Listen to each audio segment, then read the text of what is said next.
Walaupun dia ini dipenjara karena ngebunuh, tapi dia tetap masih bisa punya mobil. Terus dia juga masih bisa kuliah tuh. When Matty isn't at the nearby university campus, he's in his dorm room, studying for a career in tech. Dan selama kerja ini, walaupun mereka statusnya masih napi, tapi tetap mereka bakal digaji.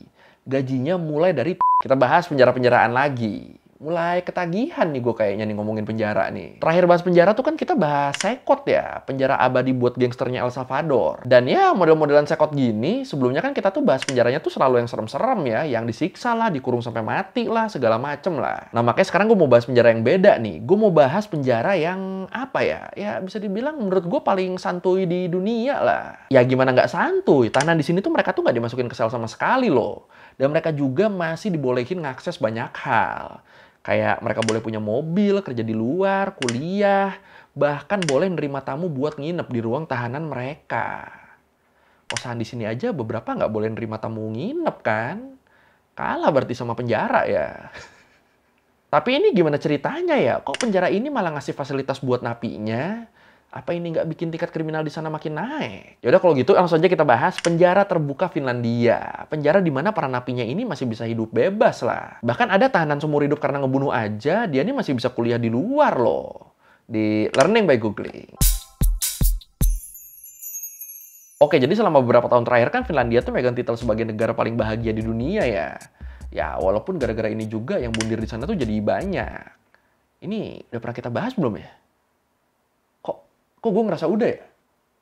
Udah kan ya? Aduh, gue mau marketing malah lupa lagi.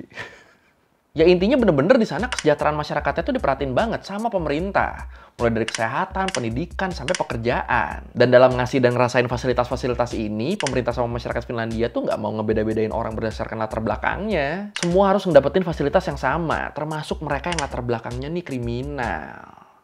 Hebat juga ya masyarakat sana ya. Besar hati banget loh ini berarti kan. And we have this kind of normality principle that prisoners should be treated equally, even though they are prisoners, but they should have access to same services and rights as other citizens. Nah sebelum lanjut bahas penjaranya, kita bahas dulu deh tentang kriminalitas di Finlandia.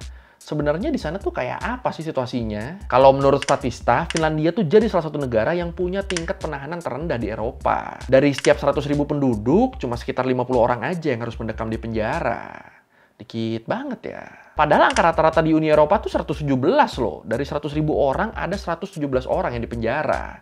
Ini Finlandia cuma 50 doang. Jadi ya emang lumayan jauh nih bedanya nih. Terus populasi penjara di Finlandia juga jadi termasuk yang paling dikit nih. Karena selain angka penahanannya kecil tadi, jumlah penduduk di sana juga kan sedikit masuknya. Dan karena inilah jadinya total penjara di Finlandia itu dikit banget, cuma ada 26. Dan 11 diantaranya adalah open prison. 11-nya tuh penjara terbuka. Dan sepertiga dari semua tahanan yang ada di sana, itu tuh ditahannya ya di penjara terbuka ini. Penjara terbuka tuh maksudnya gimana sih? Jadi gini, kalau biasanya kan penjara tuh kan identik sama sel-sel atau jeruji besi yang sesek banget gitu kan. Kayak yang sekot di El Salvador aja, itu kan satu sel sempit tuh buat 156 orang loh. Ditambah juga biasanya image penjara tuh kan nyeremin ya. Nah kalau penjara terbuka, ini tuh beda banget sama gambaran-gambaran penjara tadi. Kalau menurut Pulitzer Center, di penjara terbuka, para tahanannya tuh nggak ditahan di jeruji besi atau sel penjara yang kecil dan sumpek gitu. Enggak. Kalau di penjara terbuka, tahanannya tuh bakal dikasih kamar pribadi yang fasilitasnya lengkap. Ada kasur, kamar mandi, sampai akses internet, sampai wifi itu juga ada. Dan ini mereka kamarnya masing-masing ya. Ya mirip-mirip asrama sih ya jadinya ya. Terus kalau menurut This is Finland, selain kamar sendiri-sendiri, napi-napi di sana tuh juga punya ruang publik tempat mereka bisa nongkrong bareng sama napi-napi yang lain. Kayak misalnya lounge yang ada TV layar lebarnya, dapur umum, sampai sauna, itu semua ada loh. Terus ada juga tempat buat barbekyuan, kolam renang, sampai studio musik buat rekaman album juga ada. Jadi ya pokoknya dibikin senyaman mungkin lah biar tahanannya pada betah di sana. Dan kalau mereka ngerasa masih suntuk sama fasilitas-fasilitas yang udah dikasih, para napi di sana juga bebas buat keliaran di sekitar kota. Mau mereka belanja, kerja, atau sekedar jalan-jalan juga bisa. Jalan-jalannya juga bisa milih lagi tuh. Mau jalan pakai kaki, mau pakai mobil, itu bebas tuh, terserah. Terus kalau masih suntuk juga, mereka juga pada dikasih jatah cuti buat liburan gitu. Jadi boleh lu seminggu cuti nginep di luar, ntar kalau waktu cutinya udah habis, ya lu balik lagi ke penjara. Itu boleh kayak gitu. Terus kalau ada keluarga yang ngejenguk juga, itu keluarganya bakal disediain tempat buat nginep.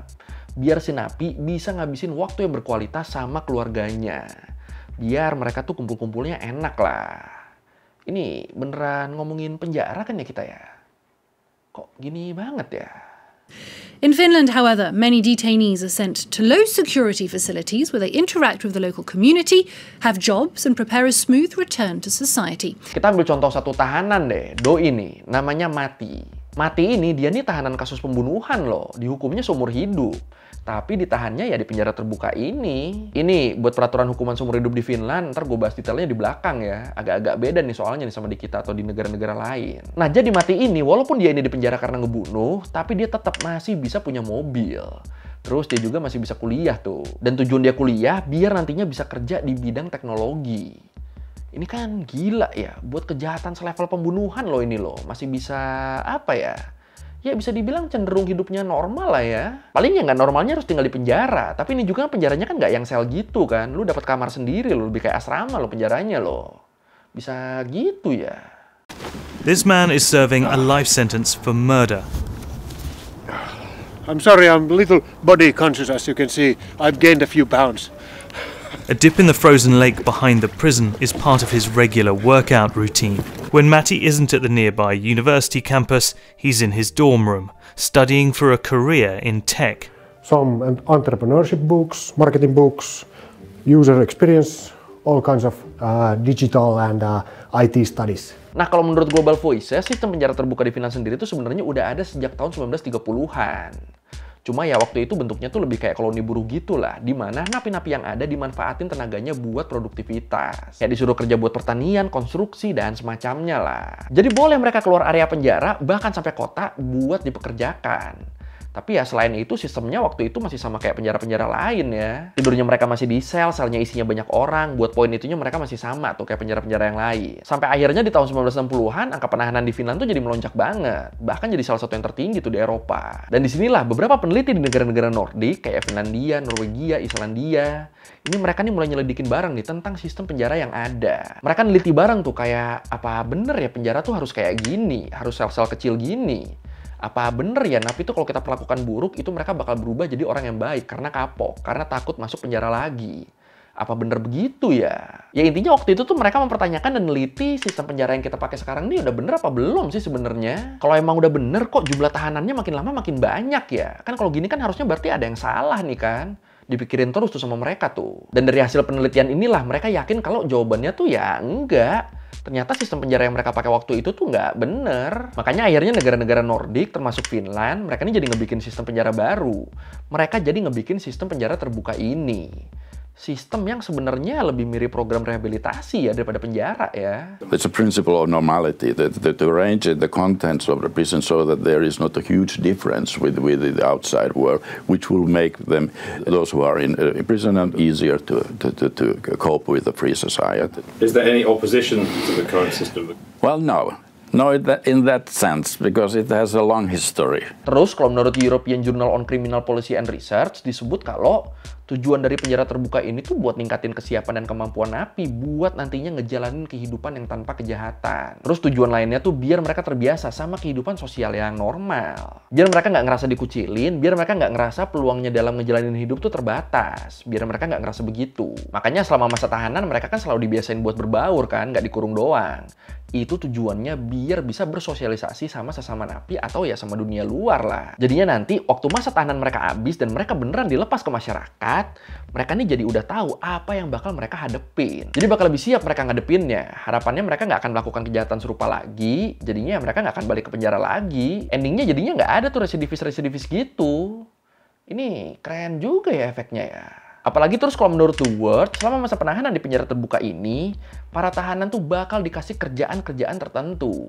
Macem-macem, tergantung mereka maunya apa. Ada yang kerja di kebun, peternakan, konstruksi, atau ya keterampilan lainnya lah. Dan selama kerja ini, walaupun mereka statusnya masih napi, tapi tetap mereka bakal digaji. Gajinya mulai dari 3-8 euro per jamnya. Wah, lumayan juga ya. Nah, keterampilan yang diasah dari bekerja ini juga lah yang nantinya bakal jadi modal mereka waktu mereka udah balik ke masyarakat. Karena kan ya nantinya pas mereka udah keluar dari penjara, mereka udah punya skill buat kerja dan cari uang kan. Terus selain itu, mirip-mirip kayak Mati tadi, napi-napi di sana juga sambil di penjara, mereka bisa sambil ngelanjutin pendidikan mereka. Bisa sambil kuliah atau ya minimal ikut kursus di luar gitu lah. Ya pokoknya apapun dilakuin biar masa tahanan mereka tuh nggak sia-sia. Biar nantinya pas mereka keluar dari penjara, mereka udah jadi manusia yang lebih baik dan lebih siap. Ini kan gila ya mindsetnya ya. Jadi buat mereka penjara tuh bukan sekedar tempat buat ngehukum loh, tapi juga tempat buat ngupgrade diri dan memperbaiki kesalahan. Ada loh yang begini loh. Ada ya. Do you think a prison like this will stop you committing crime in the future? Oh yeah, it's good. The system here is good because they treat you different. They want you to be a better person for the future, you know. So they give you an opportunity. Nah terus kalau menurut insider, jenis kejahatan yang dilakukan sama para tahanan di penjara terbuka ini tuh beda-beda ya, nyampur-nyampur gitu. Pelaku pembunuhan, penipuan, kekerasan, sampai korupsi, itu kebanyakan bisa ditahan di penjara terbuka menjelang akhir masa hukuman mereka. Jadi mayoritas pelaku kriminal ini nggak dari awal langsung ditempatin di penjara terbuka ya, enggak. Awalnya mereka ditahan dulu di penjara biasa. Jadi kalau selama di penjara biasa, selama di penjara konvensional dia berkelakuan baik, nah itu kemungkinannya dia bakal dipindahin ke penjara terbuka di akhir periode hukumannya. Dan kalau lu mungkin belum tahu, hukuman-hukuman di Finlandia ini tergolong ringan loh. Ringan gimana? Nih buat kejahatan pembunuhan berat kayak si Matti tadi aja, dia tuh bisa dihukum seumur hidup. Tapi hukuman seumur hidup di Finlandia itu tuh maksimalnya cuma 15 tahun. Dan bisa dapat pembebasan bersyarat juga setelah 12 tahun. Jadi ya walaupun pas di pengadilan vonisnya hukuman seumur hidup, tapi kalau udah 15 tahun di penjara, itu dia bakal dibebasin. Nah itu kan definisi hukuman seumur hidup di Finland ya. Nah kalau di kita tuh sebenarnya gimana sih? Seumur hidup tuh apakah beneran sampai mati? Apa seumur hidup waktu dia dapat vonis? Ini yang bener yang mana nih? Silahkan komen ya. Dan yang menarik nih, kalau menurut Finland's Criminal Sanction Agency, disebut buat di Finlandia, napi yang ngejalanin masa tahanannya di penjara terbuka, itu tuh cenderung nggak akan ngelakuin kejahatan lagi loh. Cenderung nggak akan balik lagi ke penjara mereka. Terus angka residivismenya juga, angka ngelakuin kejahatan yang sama lagi, itu tuh beda banget loh sama yang penjara konvensional. Beda banget sama penjara yang biasa. Kalau yang di penjara konvensional tuh angkanya bisa lebih dari 40%. Lebih dari 40% napi yang udah bebas bakal balik lagi ke penjara karena melakukan kejahatan yang sama. Sementara di penjara terbuka itu cuma 22%. Jadi ya bisa dibilang cara begini tuh cukup efektif ya buat ngurangin tingkat kejahatan di sana. Dan kalau ditanya kenapa efeknya bisa positif begini, dipercaya soalnya para napi di sini tuh mereka tuh ngerasa dimanusiakan. Sama ya diajarin keterampilan juga kan. Ya intinya pelan-pelan direhabilitasi biar bisa berhenti, biar nggak melakukan kesalahan yang sama lagi. Nah diyakini itu yang bikin napi-napi di penjara terbuka mayoritas pada tobat. Karena ya gimana pun semua manusia kan pasti pengen diperlakukan dengan baik kan, walaupun dia penjahat. Ya kebayang sih misalnya dia masuk penjara itu hatinya masih batu banget, masih keras gitu kan, masih penjahat banget. Tiba-tiba dia dapat perlakuan yang manusiawi banget, diperlakukan kayak saudara mungkin. Ya lama-lama dia tersentuh lah, akhirnya mau berubah. Jadinya nggak jadi kriminal lagi endingnya. Bagus ini caranya ya. Ya sebenarnya menarik ini, tapi gue jadi kepikiran kalau sistem penjara terbuka ini diterapin di sini, diberlakukan di sini, efeknya bakal sama apa enggak ya kira-kira ya? Kalau menurut lu gimana nih? Silakan komen. And the incarceration rate here is one of the lowest in Europe, a quarter of what it was in 1950. In Finland, only 1 in 3 former convicts ends up back in prison. Compare that to the United States, where 2 out of 3 get locked up again within 2 years of release. Oke, sekian review kali ini tentang penjara terbuka Finlandia. Penjara yang paling santuy di dunia. Emang mantep banget ini ya, lu di penjara tapi boleh punya mobil, boleh keluar, boleh kerja, boleh kuliah, boleh nerima tamu nginep lagi. Penjara apa coba ini? Tapi ya gue setuju sih sama konsepnya, dibanding harus memperlakukan napi dengan keras kan, gara-gara mereka dianggap penjahat. Ini diperlakukannya dengan lembut, dengan manusiawi, kayak sesama saudara, dikasih keterampilan. Dan ternyata kalau di sana cara ini lebih efektif loh. Kalau buat di sini nggak tahu ya. Mungkin kalau di sini disuruh kuliah malah kabur, bisa aja kan. Kalau ada fisikal gue salah, atau menanya, atau menambahin nggak di video, bisa tulis di komen, kita diskusi kayak biasa. Sekali lagi, thank you dan jangan lupa like, comment, subscribe. Bye!